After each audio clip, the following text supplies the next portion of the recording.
नमस्कार दोस्तों, मैं दीपेश कुमार कीमोफिलिक एकेडमी की तरफ से एक ऑर्गेनिक केमिस्ट्री का सीरीज लेकर आया हूं आपके लिए।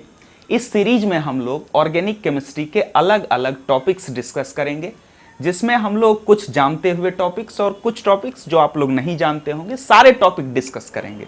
इसमें आप अपने पर्सनल ओपिनियन भी हमें कमेंट बॉक्स में लिख सकते हैं कि आपको कौन से टॉपिक में प्रॉब्लम है, कौन सा टॉपिक आपका वीक है, तो हम उस टॉपिक के ऊपर भी स्पेसिफिक वीडियो आपके लिए लेकर जरूर आएंगे और आपके सारे डाउट्स के आंसर करने का प्रयास करेंगे। ठीक है, तो इस प्रॉब्लम सॉल्विंग सीरीज में या इस टॉपिक की सीरीज में हम आज आपके लिए अपना पहला वीडियो लेकर आए हैं और इस पहले वीडियो में हम लोग डिस्कस करेंगे acidity of gas phase alcohol. अब क्वेश्चन ये उठता है कि गैस फेज अल्कोहल की एसिडिटी को स्पेसिफिकली डिस्कस करने की जरूरत क्या पड़ी?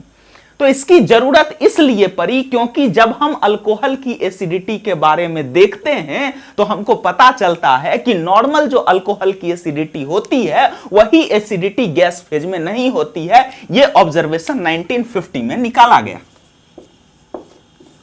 यह 1950 का ऑब्जर्वेशन है, आपको डेट याद रखने की जरूरत नहीं है, मैं बता रहा हूं। ठीक है, तो अब था क्या? था ये कि जब हम अल्कोहल की एसिडिटी के बारे में सोचते हैं तो इंडक्टिव इफेक्ट से जो अल्कोहल की एसिडिटी निकल के आती है वो कुछ इस तरह से आती है। सबसे ज्यादा,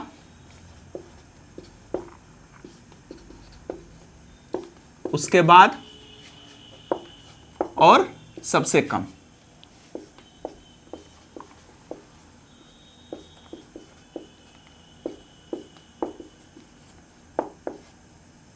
ठीक, ये जनरल ऑर्डर है अल्कोहल के एसिडिटी का अकॉर्डिंग टू इंडक्टिव इफेक्ट।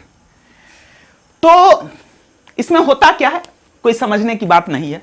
यहां पर अगर आप कंजुगेट बेस बनाए तो कंजुगेट बेस की स्टेबिलिटी को ये आपका जो CH2 CH3 है ये डीस्टेबलाइज कर रहा हो, क्योंकि ये अपना डोनेटिंग इफेक्ट डालता है। ये सिंपल सी बात है। तो जितना हम अल्काइल ग्रुप बढ़ाएंगे उतना डीस्टेबलाइज होगा, उतना ज्यादा डीस्टेबलाइज होगा, नेगेटिव चार्ज इंक्रीज होगा।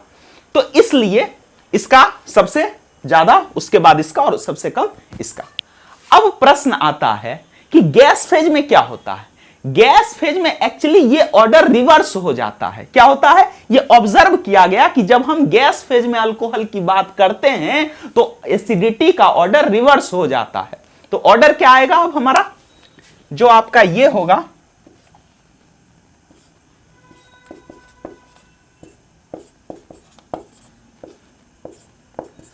ये जो होगा आपका, इसका सबसे ज्यादा हो जाएगा, उसके बाद आपका ये हो जाएगा,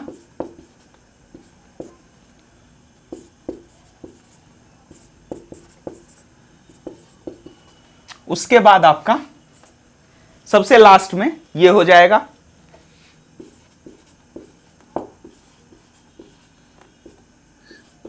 ठीक, ये आपका गैस फेज में एसिडिटी का ऑर्डर आता है। लिख लो, ऑफ गैस फेज अल्कोहल।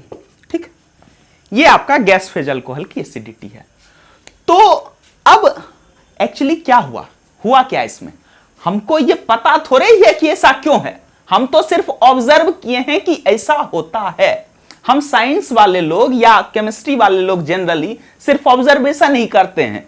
हम देखते हैं जो नेचर में बनी बनाई चीजें हैं, जो हो रही हैं, उसको ऑब्जर्व करते हैं और पहले जब पता चलता है कि अच्छा ऐसा तो हो गया, अब ऐसा हो गया तो फिर हम क्या करें?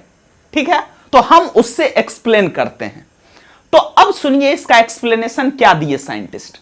उनका कहना हुआ कि जब हम इस अल्कोहल में इसका कंजुगेट बेस बनाते हैं, क्या करते हैं? कंजुगेट बेस बनाते हैं।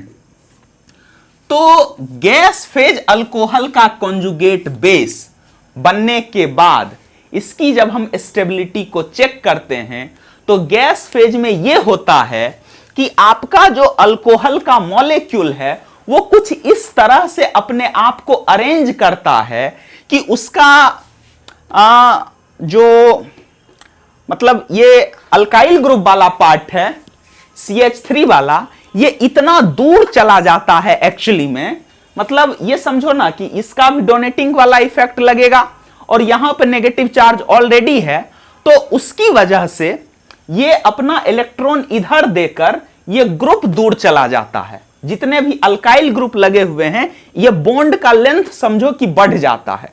CH3 और C के बीच का जो बॉन्ड लेंथ होता है वो इंक्रीज हो जाता है। तो आपको पता है कि ये जो बॉन्ड का लेंथ होता है ये एक्चुअली कुछ नहीं है, ये इलेक्ट्रोस्टैटिक फोर्स ऑफ अट्रैक्शन है। और ये electrostatic force of attraction bond के दूर जाने की वजह से, अगर मान लो कि इसका इलेक्ट्रॉन, शेयरिंग वाला इलेक्ट्रॉन इधर शिफ्ट हो जाए और ये CH3 का बॉन्ड बड़ा होकर CH3 दूर चला जाए, तो क्या इस CH3 पर पार्शियल पॉजिटिव चार्ज नहीं आ जाएगा? इस पे पार्शियल पॉजिटिव चार्ज आ जाएगा, पार्शियल पॉजिटिव चार्ज आ जाएगा। तो होता क्या है यहां पर? पोलराइजेशन किसके कारण? पोलराइजेशन के कारण और बॉन्ड लेंथ बढ़ने के कारण CH3, ये जो CH3 है आपका, उसके ऊपर जो पॉजिटिव चार्ज आता है, अब इस पॉजिटिव चार्ज का इस नेगेटिव चार्ज के साथ इलेक्ट्रोस्टैटिक इंटरेक्शन होता है। क्या होता है? Electrostatic interaction. कैसे?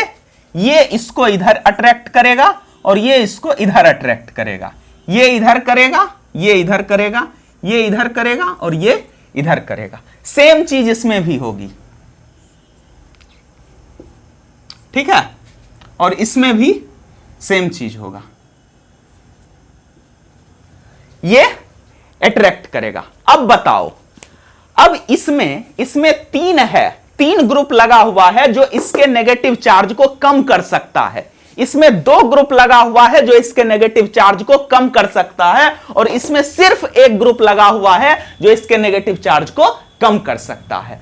तो इसलिए होता क्या है? कुछ नहीं है, बॉन्ड लेंथ बढ़ गया, दूरी बढ़ गया तो पॉजिटिव चार्ज आ गया, और पार्शियल पॉजिटिव चार्ज जितना ज्यादा होगा उतना ही इसके नेगेटिव चार्ज को ये कम करेगा। और इसलिए टर्सरी वाले का जो एसिडिटी होता है गैस फेज में सबसे ज्यादा होता है, उसके बाद सेकेंडरी वाले का होता है, और सबसे कम एसिडिटी प्राइमरी वाले का होता है। समझ रहे आप मेरी बात को? तो यही आपका ऑर्डर होता है।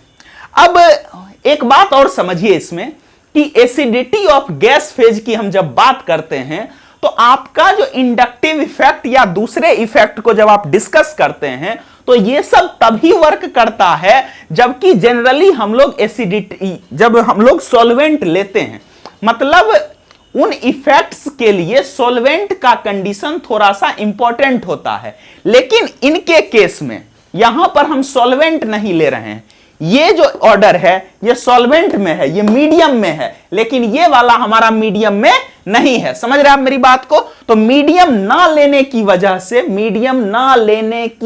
से ये ऑर्डर आ रहा है, ठीक है? तो इसको नोट कर लीजिए।